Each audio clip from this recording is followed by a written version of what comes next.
सबसे पहले मैं बाबा साहब अम्बेडकर की जयंती पर आप सभी को हार्दिक बधाई और मंगल कामनाएं देता हूँ। छात्रों के जाते हुए कोशिश ने कुछ बातें कही हैं कि देश के अंदर जो जातिवाद है वो खत्म सा हो गया है और कोई वोट इसलिए ना दे। मैं इससे बाद में चर्चा करूंगा और चर्चा करूंगा बाबा साहब डॉक्टर अम्बेडकर पर। साथियों, बाबा साहब डॉक्टर अम्बेडकर का जन्म उस समय होता है जिस समय हमारा देश घोर जातिवाद से ग्रसित होता है और उस समाज में होता है जिस समाज को तिरस्कृत किया जाता है। बाबा साहब डॉक्टर अम्बेडकर का जन्म 14 अप्रैल 1891 को महू छावनी मध्य प्रदेश में हुआ था। बाबा साहब डॉक्टर अम्बेडकर जब शिक्षा ग्रहण करने के लिए स्कूल में प्रवेश करना चाहते थे, बच्चों आज तो आप लोगों का चित्र में प्रवेश मिल जाता है ना। जब बाबा साहब डॉक्टर अम्बेडकर स्कूल में जाने के लिए तैयार हुए तो उनका एडमिशन नहीं हो पा रहा था, लेकिन ब्रिटिश गवर्नमेंट में बाबा साहब डॉक्टर अम्बेडकर के पिताजी सूबेदार थे, जिसके कारण उनके एंट्री स्कूल में हुई और बाबा साहब डॉक्टर अम्बेडकर बचपन में जब शिक्षा ग्रहण कर रहे थे उन्हें बराबर क्लास में मेरे घर में दिया जाता था। यहाँ तक कि बाबा साहब डॉक्टर अम्बेडकर टाट पट्टी भी घर से लेकर के जाया करते थे, घर से पानी भी लेकर के जाया करते थे और उन्हें उधर चलो, नहीं बैठने उधर चलो, नहीं होता था। ये समय बैठना चलो, बाबा साहब डॉक्टर अम्बेडकर ने जितना कष्ट उठाया अपने जीवन में शायद कोई इंसान उठाया हो, लेकिन बाबा साहब डॉक्टर अम्बेडकर जितना कष्ट अपने परिस्थिति के कारण नहीं उठाए है, उससे ज्यादा कष्ट इस देश के उन घोर जातिवादियों के कारण उठाई है, जहाँ बाबा साहब डॉक्टर अम्बेडकर को दर की ठोकरें खानी पड़ी है। चाहे वह शिक्षा के क्षेत्र में रहा हो, चाहे वह सामाजिक कार्य के क्षेत्र में रहा हो, चाहे वह आज एक वोट का अधिकार बाबा साहब ने सबको दिलाया है उसके लिए रहा हो।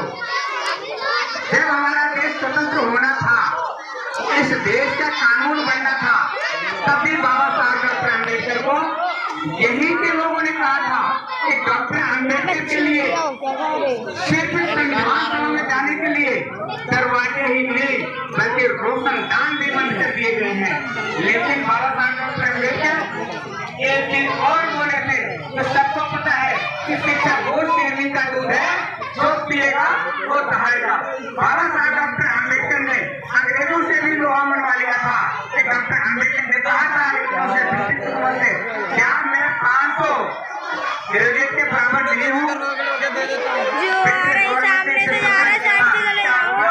5,000 ग्रेजुएट के बराबर है। और बाबा साहब डॉक्टर अम्बेडकर ने जो डिग्री हासिल की बच्चों, शायद वो डिग्री आज तक उसने हासिल नहीं किया, चाहे डॉक्टर अम्बेडकर के पहले, डॉक्टर अम्बेडकर के तत्कालीन या डॉक्टर अम्बेडकर के बाद। एक डिग्री होती है BSc, doctor of science. Bharat के अंदर सिर्फ 2 लोगों ने उस डिग्री को हासिल किया है और दोनों के दोनों तरीके से समाज में आते हैं। साथ ही जो शिक्षा में लाज रखने वाले लोग होते हैं, मैं उनसे जानना चाहता हूँ कि यदि आप ईमानदारी के साथ, इंसानियत के साथ पढ़ाई करोगे, कमाई करोगे तो आगे बढ़ोगे। बाबा साहब डॉक्टर अम्बेडकर और भारत के पूर्व राष्ट्रपति डॉक्टर के.आर. नारायण 2 ऐसे व्यक्ति हैं जिन्होंने बीएससी की डिग्री हासिल किया है। साथियों, बाबा साहब डॉक्टर अम्बेडकर पर अगर आज चर्चा हो ही रही है, यहाँ से मुझे बोलने का मौका मिल रही है, तो मैं माफी तो नहीं मांगता, लेकिन अपनी बात को सच के दायरे में रख करके कहता हूँ। बाबा साहब डॉक्टर अम्बेडकर जब इस देश के महिलाओं के लिए हिंदू कोड बिल लाया था संसद में, तो उसका विरोध करने वाले लोग कौन थे?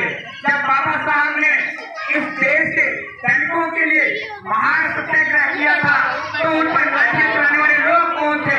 बाबा साहब डॉक्टर अम्बेडकर जब पार्लियामेंट में जाने के लिए संसद में चुनाव लड़ रहे थे, उन्हें रोकने वाले लोग कौन थे? और बाबा साहब डॉक्टर अम्बेडकर जब संविधान बना करके पेश किए थे, तो उसका विरोध करने वाले लोग कौन थे? और बाबा साहब डॉक्टर अम्बेडकर ने जब इस देश की महिलाओं को अधिकार देने की बात की, तो इस देश की महिलाओं के अधिकार का विरोध करने वाले लोग कौन थे? आज जो लोग नाम मानते बाबा साहब डॉक्टर अम्बेडकर पर, मैं जानना चाहूंगा साथियों कि अगर बाबा साहेब डॉक्टर अम्बेडकर को अपना मसीहा मानते हो तो बाबा साहब को पार्लियामेंट से पीछे करने वाले लोग कौन थे? साथियों, बाबा साहब की प्रतिभा को पार्लियामेंट के गलियारे में ले जाने वाले लोग कौन थे और आज तक नहीं लगी? तो ऐसा क्यों हो रहा है? साथियों, बाबा साहब की अगर चर्चा हो ही रही है तो आज जो बाबा साहब की मूर्तियां तोड़ी जा रही है वो लोग कौन है? आज जो आगरा जैसे कांड हमारी बेटियों के साथ में हो रहा है उसके आरोपी लोग कौन है? जो इलाहाबाद यूनिवर्सिटी में एक छात्र के साथ में IIT की छात्र के साथ में रेप जनरेट होता है उसके दोषी लोग कौन है? और उनको जो माला पहना के स्वागत किया जाता है वो लोग कौन है?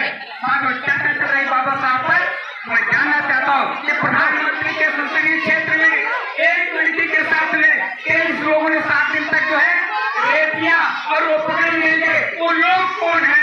मैं जानना चाहता हूँ साथियों कि आज तो पूरे देश में दलितों पर, पिछड़ों पर अत्याचार हुए, ब्राह्मणों पर अत्याचार हुए, जो लोग गलत टाइम खत्म हो गया वो लोग कौन है? ये नहीं अभी चुनाव हुआ है, डॉक्टर कौशिक ने कहा है कि खंबे की बात किया है, 500 रुपए की बात किया, 2500 का लालच देने वाले लोग कौन है? एक ने तो वादा किया 2100 रुपये दूंगा, दूसरे लोग और जिन्होंने 2500 का वादा किया है। साथियों, सच होता है। मैं पूछना चाहता हूँ कि ये डॉक्टर साथी शिक्षा की नीति रही है, बाबा साहब यही चाहते थे। और डॉक्टर साहब ने एक बात और कहा कौशिक ने कि जब तक कांग्रेस की सरकार रही है बाबा साहब को भारत नहीं मिला है। मैं पूछना चाहता हूँ कि बाबा साहब को भारत में किसके प्रयास से मिला है और कौन मिलने वाला है? ये तो नहीं बताया डॉक्टर कौशिक ने। माननीय कांशीराम साहब ने अगर पीपी सिंह से ये कहने ना किया होता मैं तुम्हारे साथ में रहूंगा और तुम्हें क्या नाम है 3 काम करने पड़ेंगे तो बाबा साहब को भारत नहीं मिलता। जबकि माननीय कांशीराम साहब के पास 3 MP थे उस समय और तीनों को मंत्री पद पर दिया जा रहा था, लेकिन बाबा साहब और माननीय कांशीराम साहब ने मंत्री पद पर नहीं किया और ठोकर मार दी मंत्री पद की कुर्सी को और उन्होंने कहा कि आपको 3 काम करने होंगे। वो 3 काम कौन से थे? साथियों, नंबर 1 के साथ बाबा साहब को भारत रत्न दिया जाए और इस देश के अंदर सबसे ज्यादा बच्चों पर अत्याचार होता है SC/ST एक्ट को लागू किया जाए। और तीसरा था कि बाबा साहब के आदमकद प्रतिमा संसद भवन के प्रांगण में लगाई जाए। ये 3 शर्तें माननीय कांशीराम साहब ने मनवाई थी पीपी सिंह से।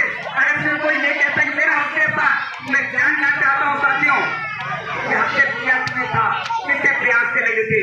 साथियों, मैं आप लोगों को बताना चाहूंगा कि बाबा साहब डॉक्टर अम्बेडकर को इस देश के संगठनिक लोगों ने ना तो जीते जी सम्मान दिया या तो बाबा साहब के निर्माण के बाद सम्मान दिया है, लेकिन बाबा साहब के वोट का इस्तेमाल तो सारे लोग करते हैं। बाबा साहब अगर ना होते तो हमारा देश आजाद भी नहीं होता। किन नेताओं ने बाबा साहब का विरोध किया है? साथियों, अंग्रेजों ने उनका जो है पेंशन लेते थे 250 रुपए और जिन लोगों ने अंग्रेजों की गुलामी की आज उन्हें वीर सावरकर कहा जाता है, उन्हें वीर कहा जाता है। अरे मैं तो कहना चाहता हूँ साथियों, अगर वीर था कोई तो अब्दुल हमीद था, वीर था कोई उधम सिंह था, वीर था कोई भगत सिंह था। ऐसे लोगों पर चर्चाएं क्यों नहीं होती हैं? बात हो रही थी तथागत गौतम बुद्ध से। गौतम बुद्ध भी क्षत्रिय समाज से थे, लेकिन उन्होंने सबको मानवता का संदेश दिया। आइए, हम भी गौतम बुद्ध को मानते, आप भी मानते हैं, तो आइए जोड़ते हैं रिश्ता भाईचारा का, जोड़ते हैं रिश्तेदारी।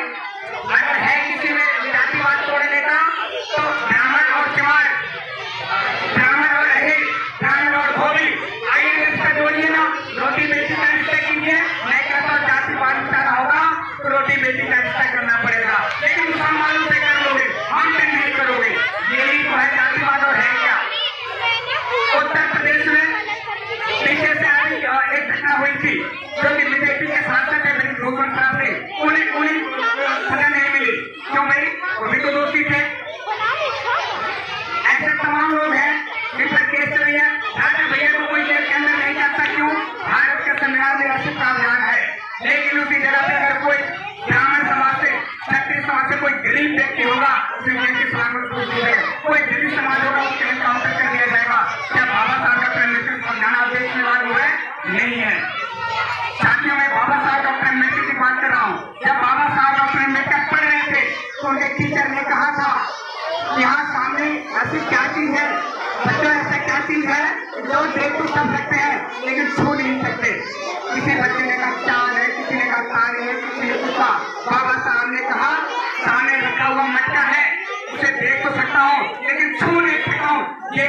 बात। और आज भी काम है, अभी पीछे जालौर का कांड आप लोगों ने सुना होगा कि बच्चे ने सिर्फ मटकी छू दिया था पानी पीने के लिए और उसको पीट पीट के मार डाला गया। आखिर क्या है, कहाँ जाति मानवीयता है? आज तो बच्चे और चरम पर है।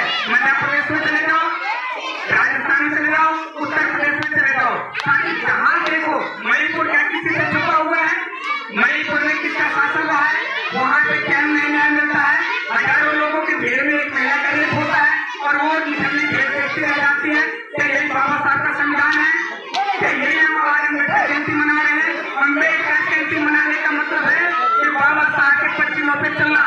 शिक्षा का जो बाबा साहब ने एक रास्ता दिया है, शिक्षा ग्रहण करना कोई बड़ी बात नहीं है, हर कोई शिक्षा ग्रहण कर लेगा, लेकिन शिक्षित वो व्यक्ति होता है वो सही गलत का जिसे ज्ञान होता है। शिक्षित रहो, संगठित रहो, संघर्ष करो। संघर्ष किसके लिए करना है? अपने हक और अधिकार के लिए। संगठित क्यों रहना है? कि आपने जरूरत पड़ा है तो लड़ने के लिए। तो बच्चों, शिक्षित इसलिए बनना है कि आपको सही और गलत का ज्ञान हो। संगठित इसलिए रहना है कि अगर जरूरत पड़े तो दुश्मनों से जो है लड़ने के लिए, और संघर्ष इसलिए करना है कि अपने अधिकारों के लिए। बाबा साहब डॉक्टर अम्बेडकर को आज हमारे प्रधानमंत्री जी ने नमस्कार दिए हैं, लेकिन मैं एक संदेश देना चाहूंगा। प्रधानमंत्री जी अगर बाबा साहब को मानते ही थे तो उनके मोटे पीछे को डाल दिया आपने। और इतना ही नहीं, मैं एक बात आप लोगों को और बताऊंगा। आज अगर इस देश का नाम कोई जानता है तो भारत के नाम से जानता है। मैं किसी के मुंह से अगर कोई भारतीय होगा तो ये नहीं सुनना चाहता कि हिंदुस्तान है। हिंदुस्तान किसी भी शास्त्र में नहीं लिखा गया है, किसी संविधान में नहीं लिखा गया है, इसलिए हिंदुस्तान का कोई मतलब नहीं होता है। अगर हिंदुस्तान कहा, हमने हिंदुस्तान और भारत और पाकिस्तान को दो भागों में बांटा। हम देश के टुकड़े टुकड़े नहीं होने देंगे, और जो देश के टुकड़े टुकड़े करेंगे हमें देश में रहने भी नहीं देंगे। साथ इतना ही नहीं, हमारा हम जो नारा लगाते भारत माता नहीं है। भारत हमारा देश तो बना हुआ है, ये किसके नाम पे बना हुआ है? हस्तिनापुर के राजा दुष्यंत के प्रताप के पुत्र भरत के नाम पे हमारे देश का नाम भारत पड़ा हुआ है। और उन समझदारों से मैं जानना चाहता हूँ, तुम भारत माता कहते हो, क्या वो राजा भरत लेडी था, स्त्री था? ये मूर्खता की हद होती है। ऐसे ज्ञानियों से जो ज्ञान आता है ना, मैं उनको चैलेंज देना चाहता हूँ कि हमारे बच्चों के भविष्य को बर्बाद ना करें। भारत को भारत माता कहते हैं, हमारे बच्चों का भविष्य बर्बाद ना करें, और भारत को हिंदुस्तान कहते हैं, हमारे बच्चों का भविष्य बर्बाद ना करें। हमें एक सूत्र में बांधना है, अखंड भारत बनाना है तो समाज को महान को याद करो जिन्होंने अखंड भारत बनाया था। पाकिस्तान, अफगानिस्तान, काबुल, ये पूरा जो है कि एशिया हमारे देश में जब था वो अखंड भारत था। और ये कहते हैं जो जीता हुआ सिकंदर ना, वो जीता हुआ समय तक महान था, इसलिए कभी कोई क्रांति नहीं आई। तो साथियों, तथागत बुद्ध को अगर हम मानते हैं और अगर हम बाबा साहब डॉक्टर अम्बेडकर को मानते हैं तो रास्ता निकलता मानव साहब के नाम से। इस देश के अंदर तमाम राजनीतिक पार्टियां रही हैं, लेकिन किसी ने बाबा साहब डॉक्टर अम्बेडकर को पब्लिक के बीच में पब्लिक बताने का काम नहीं किया। अगर किसी ने बताया तो मानव कांशीराम साहब ने बताया। लेकिन आज जब कहते हैं राजनीति मत करो, बाबा साहब की जैसे राजनीतिक बात न करो, तो असली कारण यही है कि किसने बाबा साहब डॉक्टर अम्बेडकर को लाकर के पब्लिक के सामने रखा। तो साथियों, इतना ही नहीं, उत्तर प्रदेश में जब मानव कांशीराम साहब के नेतृत्व में बीएसपी की सरकार बनी थी गठबंधन की, और तथागत गौतम बुद्ध से लेकर बाबा साहब डॉक्टर अम्बेडकर को सम्मान देने का काम किया। आज उत्तर प्रदेश जो फ्लाईओवर है, जो हवाई अड्डा है, वो किसने बनवाया है? बाबा साहब को मानने वाली सरकार ने बनवाया है। एक अम्बेडकर स्मारक बनवा देने से कुछ नहीं होता है। लोग कहते हैं हमें डॉक्टर अम्बेडकर मेमोरियल बनवा दिया। अरे मेमोरियल बनवाने से क्या होता है? बाबा साहब ने जो कहा था वो तो करो ना। आज हमारे समाज के बीच में जब कोई प्रोफेसर अपनी बात को रख देता है तो उसे नौकरी से निकाल दिया जाता है। जब कोई डॉक्टर अपनी बात को रख देता है उसे हॉस्पिटल से नौकरी से निकाल दिया जाता है। तो यही बाबा साहब डॉक्टर अम्बेडकर मानने वालों का काम है? नहीं। बाबा साहब डॉक्टर अम्बेडकर ने जो अधिकार दिया है, संवैधानिक अधिकार के तहत अपनी बात को रख सकता है। अगर उसके कई बातों का विरोध होता है, इसका मतलब उसका हनन हो रहा है।